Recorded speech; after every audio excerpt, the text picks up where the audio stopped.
Dahil sa pangyayaring yun, nagsisilapitan naman sa kanya ang iba niyang mga kaibigan. Nagwika ito ng, "Hoy Inar!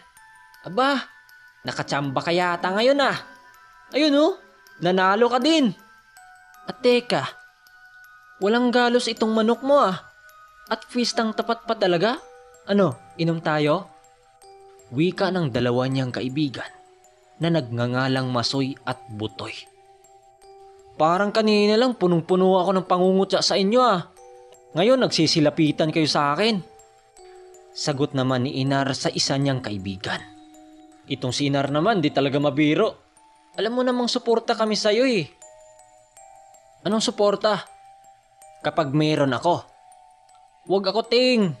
Alam ko na mga kaliskis nyo. Lapit-lapit lang kayo sa akin kapag meron ako."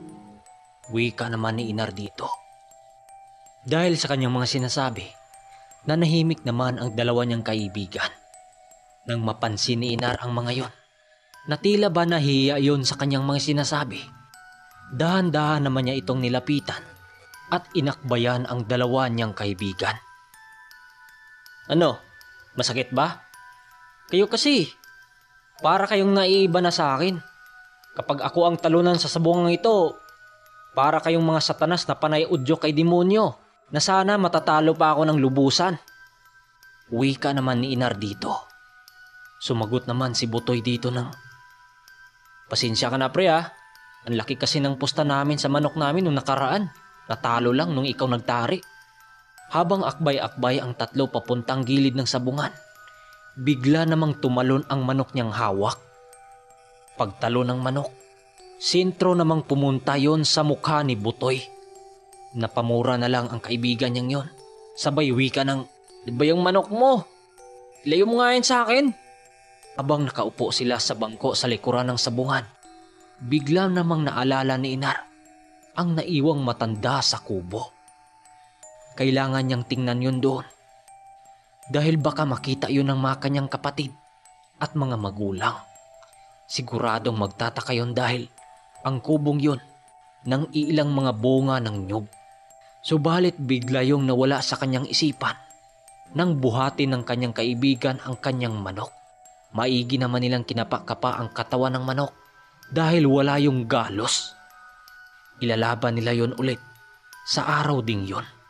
Pa ang ilang minuto, nakahanap na nga sila ng makalaban sa manok ni Inar. Walang iba, ang naging kalaban nila ay yung isang sabungirong asawa ng isang guro. Dahil ang taong yon, kinakagalitan yon ng mga kaibigan ni Inar dahil sa hanging magsalita ang lalaking yon. Sa makatuwid, medyo mayabang talaga ang lalaking yon. Dahil yun lang naman ang nangunguna sa kanilang lugar na isa sa pinakamay magandang mga manok. Dahil ang bayaw ng lalaking yon, sabungiro yon sa lugar ng Texas o sa Amerika. At pag-uwi nun, meron yung mga dalang pasalubong na mga manok na galing pa sa ibang bansa. Dahil nga maganda ang mga manok ng lalaking yon, tila ba yun ang pinanghawakan nito sa pagiging hambog nito. Para maunawaan ng lahat kung bakit kinagalitan yon dahil kapag meron yung nakitang pasabong sa kanilang lugar, kaagad yung lalapit dala-dala ang iilan nitong manok. Ang masakit lang dito, maghamon yun ng sabong at kapag bibitawan na ang mga manok, diretsong inihagis nito ang kanya. Dahil nga magaling sa dikitan ang mga Texas na manok, kaya kawawa talaga ang sayo kapag matapat dito. Ang masakit pa dito, kapag nakita nitong matatalo sa duelo yung sayo, bayan din yung pagsipa ng lalaki. Kaya't kapag nakita yun ng mga kabataang nagsasabong, kaagad din yung umalis. Pasensya na, napahaba pa eh. Balik tayo sa kwento. Habang nakatayo itong si Inar sa gitna ng sabungan, nagwiwika naman sa kanya si Butoy na isa niyang kaibigan. "Paalala ko lang sa'yo pre, huwag mong diretsong idikit yung manok mo sa manok ni Mang Ronald. Magaling sa dikdikan yung mga manok na yan." Wika naman ni Butoy dito. Bigla namang kinabahan si Inar at napawi ka ng, Toy, atras na lang kaya natin tong laban na to. Kinabahan kasi ako sa kalaban natin eh. Wika naman ni Inar kay Butoy. Subalit bigla naman siyang natauhan nang sumabat si Masoy sa kanya ng, Sa tingin mo kapag aatras ka di ka pagtatawan dito, Nar? Tuloy na natin yan. Andyan na yan eh. Magtiwala ka lang sa manok mo.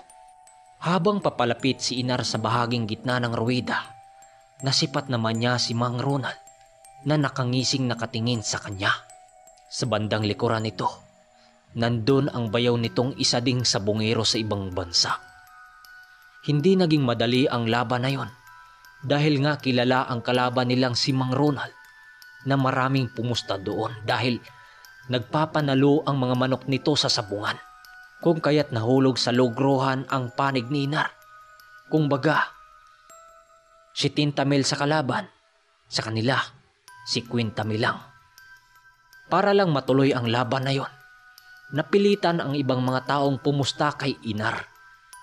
Dahil sa mga iilang nagtulong-tulong sa pusta, di kalaunan ay natuloy din ang laban. Nang akmang ilapag na ni Inar ang kanyang manok, kaagad naman niyang nabasa ang estilo ni Mang Ronald. Ang ginawa nito, inihagis ang manok nito malapit sa kanya. Subalit hindi nabitawan ni Inar ang kanyang manok, kung kaya't ang nangyari, hinabol siya sa manok ni Mang Ronald. Dahil hawak-hawak pa niya ang kanyang manok, nagsisigawan ang mga tao dahil sa peligrong ginawa ni Mang Ronald. Nang mapagtanto ni Inar na maabutan na siya sa manok ni Mang Ronald, wala na siyang nagawa, kundi ihagis ang kanyang manok sa gitna ng ruwida para tantanan na siya nito. Tsimpo namang naihagis niya yon sa medyo distansya, kung kaya't kaagad yung sinugod sa manok ni Mang Ronald. Subalit bago pa man makatama ang manok na yon, nagpaibabaw ang manok ni Inar. At paglapag nito, tsimpo namang tinamaan sa batok ang manok ni Mang Ronald. Nagtatatalon-talon ang manok dahil tinamaan pala yun sa batok. Nang tingnan nila ang manok, tumagos ang bulang sa kabila ng mata ng manok. Biglang nagsipasukan ang dalawa niyang kaibigan doon sa ruwida at naghubad ng pangibaba at damit habang pasayaw-sayaw at pagulong-gulong sa lupa. Ang itsura ni Mang Ronald noon, biglang kumunot ang noo nito dahil na rin sa inis at gulat. Sa pangalawang pagkakataon, wala pa ring sugat ang manok ni Inar. Maraming mga taong dumagsa sa kanyang manok kung may sugat ba yun o wala. Pero malinaw pa sa tubig ng bukal na wala yung kagalos-galos. Grabing saya ang nararamdaman ng dalawa niyang kaibigan na halos halikan na siya nito. Habang nakaupo silang tatlo sa bato, panay naman ang pakipag-usap nila. Kamuntikan na kasing mapahamak si Inar doon sa ruwida dahil sa ginawa ni Mang Ronald. Habang kausap nila ang isang lalaki, napawika ito ng, Toy, di ko akalaing mangyayari yun sa manok ni Ronald. Mga bunggaitan yung mga manok na yun eh. At sakto sa kondisyon. Yung sayo ba? Ano bang pinapakain mo dyan? Parang ang patpati naman ang katawan ng manok mo. Wika ng lalaki. Sinagot naman ito ni Inar ng, Mamahaling mais yung pinapakain ko dyan, no? Kakilala din naman nila ang lalaking kausap nila, kung kaya't hindi sila naghinalang kaanib yun ni Mang Ronald. Kaagad nilang hinati ang parte nilang sugal dahil mas di hamak na mas malaki ang posta ni Inar kaysa sa kanyang mga kaibigan. Habang nag-uusap sila ng kanyang kaibigan, bigla namang lumapit kay Inar ang isa niyang bunsong kapatid na nanghihingi yun ng pera. Kung kaya't kaagad niya itong binigyan para umalis na yon sa kanilang harapan. Subalit biglang bumalik ang kapatid niyang yon at nagsasabi na may matandang lalaki ang naghanap sa kanya doon sa kanilang kubo. Uwi na sana siya nang may biglang may nagwika sa kanilang likuran ng isang boses ng lalaki. Paglingon nila, si Mang Ronald pala at ang bayaw nito na may dalang manok. Mang Ronald, ikaw pala. Ano pa yung sadya nyo rito? Ano pa ba? Idi lalabanan namin ulit yung manok mo. Magaling pala yung manok mo eh.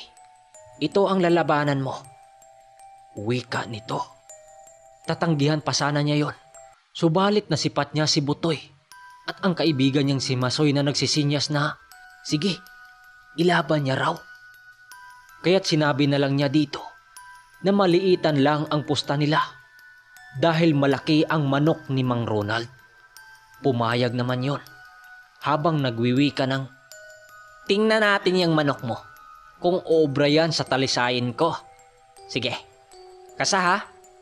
Wika nito at umalis na rin. Silang tatlo naman, maiging pinag-isipan ang kanilang gagawing tarik sa kanilang manok. Matangkad kasi ang tindig ng manok ni Mang Ronald. Tapos yung sa kanila ang liit, tapos wala pang punggo sa ulo. Makalipas ang halos kalahating oras, nakatayo na si Inar at Masoy sa gitna ng ruwida.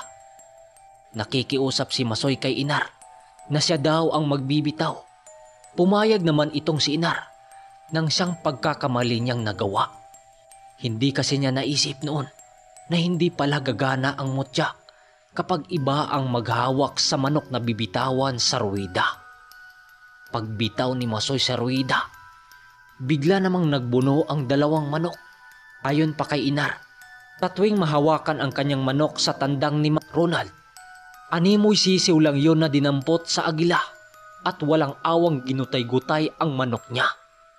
Tumigil na lang sa pagwawala ang manok ni Mang Ronald nang makalas ang ulo ng manok ni Inar. Natalo sila. Pasalamat na lang si Inar dito dahil maliit lang na salapi ang kanyang naipusta doon. Napakamot na lang ang kanyang kaibigan sa ulo sabay wika sa kanya ng, Nar, ako yata ang mala sa araw na to eh. Tingnan mo, talo tayo. Akala ni Masoy, magagalit itong si Inar dahil nga natalo. Subalit biglang sumagot yun ng, okay lang yun sa kanya dahil marami pa naman siyang tandang sa kanilang bahay na may mga hustong gulang na. Dahil nga natalo sila, panay naman ang pagmamalaki ni Mang Ronald sa mga kaibigan nito na nakisyo pinagbigyan lang sila nito. Hindi naman nila yon pinansin at sinabihan na lang nila ng riribansa sila. Napatingin na lang sila dito nang nagwika yun ng, kahit 5 manok pa yung dalhin nyo dito, walang panama yan sa akin. Isaya lang naman yung mga manok nyo eh. Di ba? Wika nito na para bang iniinsulto sila nito. Habang papauwi siya sa kanilang bahay, nagpaiwan naman sa sabungan ang dalawa niyang kaibigan. Dali-dali niyang pinuntahan ang kubo para tingnan ang matanda, subalit wala na yun doon. Itinanong pa niya yun sa kanyang mga kapatid at magulang. Subalit sinabi lang din ng mga ito na bigla lang daw nawala yung matanda. Kanina pa raw siya nitong hinahanap. Nilibot pa niya ang buong bahay nila sa pag-aakalang nandun lang yun sa gilid. Subalit wala talaga yung matanda doon. Mabuti na lang, ipinagbabalot yun ng maraming ulam at kanin ang matanda ng kanyang nakakabatang kapatid bago yun nawala. Iniisip na lang niya noon na baka nandun lang yun sa paligid ng kanilang baryo. Pagdating niya doon sa sabungan, kaagad naman siyang naglilibot doon dahil umalis ang kanyang mga kaibigan sa pwesto nila kanina. Sa pag-ikot-ikot niya doon, nakita naman niya ang kanyang mga kaibigan na abalang naglilinis sa mga balhibo ng kanilang bihag doon sa malapit ng tangki ng tubig. Butoy, andyan lang pala kayong dalawa. Kala ko itinakas nyo na yung bihag ko. Sana ba yung si Mang Ronald? Wika niya sa mga ito. Ang tagal mo kasi. Umulis na tuloy yung mayabang na yon. Ano, ilalaban ba natin yung dala mo? Tara Soy, mayanan natin yan nilinisan. Madali lang naman yan eh. Sabat naman ni Butoy ng kanyang kaibigan. Habang naglalakad silang tatlo, nasipat naman sila ng ilang mga sabungero na nagkumpulan doon sa sabungan. Nang makita sila nito, kaagad namang nagwiwika ang isang lalaki sa kanila ng, ito oh, kasing laki lang ng sayo ah. To, ilalaban mo ba yan? Lapit mo yan dito. para naman makita natin ang tindig niyan. Wika ng lalaking may katandaan na. Depende lang manong kung magkatugma yung tindig ng manok natin. Kasi kanina, ang laki ng katapat namin eh. Kaya't hindi man lang nakabawi yung manok namin. Wika ni Inar sa lalaki. Nang marinig ng mga yon ang kanyang sinasabi, tumitig naman yon kay Masoy sa hindi malamang dahilan. Nung una, inakala pa niyang kasabwat yun ni Masoy, pero nagkamali siya. Dahil mananari pala ang lalaking yun. Dahil nakita niya ang mga dala nitong mga bulang. Nang magkasundo na sila sa kanilang lalabanan, ayon sa lalaki, siya na raw ang magkakabit ng tari sa manok ni Inar. Pumayag naman siya dito dahil may kunting tiwala naman siya doon. Habang nagtatadi sila ng bulang doon sa may sulok ng sabungan, nagwiwika naman ang lalaki dito ng, "To, may pansapin ka ba dyan? Wala kasi tayong pansapin eh. Ako bahala sa'yo. Ilaban natin itong manok mo kung hanggat saang kaya ng tinataglay mo." Alam kong may karga ka dahil ramdam ko sa iyong katawan ang mutya ng kuko ng agila. Nagulat si Inar sa inasal ng lalaki. Papanong nalaman nun na may ganun siyang dala? Sinabi yun ng lalaking yun dahil sila lang dalawa ang nasa likodan ng malaking santol. Ang mga kaibigan niya kasi, abala yung nagsisiga ng apoy doon sa likuran nilang banda dahil pinutakti sila ng mga lamok. Akala niya pagtatadi lang ng bulang ang gagawin noon, subalit nagulat siya nang may binigay yung salapi. "Para dagdag yan, tanggapin mo," wika ng lalaki. Habang papasok itong si Inar sa ruwida, may binilin ang lalaki sa kanya na paunahin niyang maglapag ang kalaban dahil ayon sa paniniwala noon, gagana lang ang agimat ng agila kapag nakalapag na ang kalaban. Sinunod naman niya ang mga sinabi noon kung kaya't hindi na siya gaanong kinabahan. Nang masipat niya ang lalaking kausap nila kanina na magiging kalaban nila sa sabong, kaagad naman siyang pumunta sa gitna ng ruwida para magabayan ng taga-karyo. Nang bibitawan na niya ang manok, napalingon naman siya nang may tumatawa sa bandang kabilang harang ng ruwida. Pagtingin niya doon, andun ulit si Mang Ronald na nakatingin pala sa kanya habang tumatawa. Bago binitawan ng kalaban ang manok nito, itinusok ng lalaki ang sakuban ng bulang sa mismong tagiliran ng lalaki. Nang siyang alam naman ni Inar na pamamaihin talaga yon ng mga mananabong. Dahil nga huli ang kanyang pagbitaw, medyo nakalapit pa sa kanya ang manok ng kalaban. Dahan-dahan naman niyang binitawan ang sa kanya para naman hindi yun masaktan. Napalingon ulit siya kay Mang Ronald na para bang daig pa sa may-ari ng manok kung makasigaw. Hindi na lang niya ito pinansin dahil alam niyang nangangasar lang yun sa kanya. O di kaya, ugali talaga niya yon. Nakamasid lang naman siya sa naglalaban habang tahimik. Pagsipat niya sa pangatlong salpukan, nandun na siya nagulat nang makita niya ang kanyang manok na tinamaan yun sa dibdib. Alam niya sa kanyang sarili na tinamaan yon dahil nagdikitan pa ang mga manok. Subalit nang paghiwalayin yon ng taga-karyo, ang sa kanya pala ang nakatama at nakabaon pa yun sa katawan ng kalaban. Tumayo pa naman ang kalaban, subalit bigla na lang yung dumapa sa lupa. Kaagad pumasok ang nagtatari ng kanyang manok habang nakangisi ito sa kanya. "Ang angas mo talaga to. Hindi nga ako nagkakamali sa paglapit ko sa'yo. Ano, tatagay tayo? Ako bahala. Tawagin mo na yung mga kasama mo." Wika ng lalaki kahit nasa loob pa sila ng ruwida. Magamat alam ng lalaki ang kanyang tangan, subalit ang mga tao sa paligid ay wala yung kamuwang-muwang. Sumapit na lang ang hapon. Halos naka-anim sila ng sultada. Gamit-gamit lang ang isang manok. Magamat walang pitakang dala ito si Inar, pero yung bulsa niya ay busog na busog sa pira. Tuwang-tuwa sa kanya ang tagatari, maging ang dalawa niyang barkadang laging nakadikit sa kanyang katawan.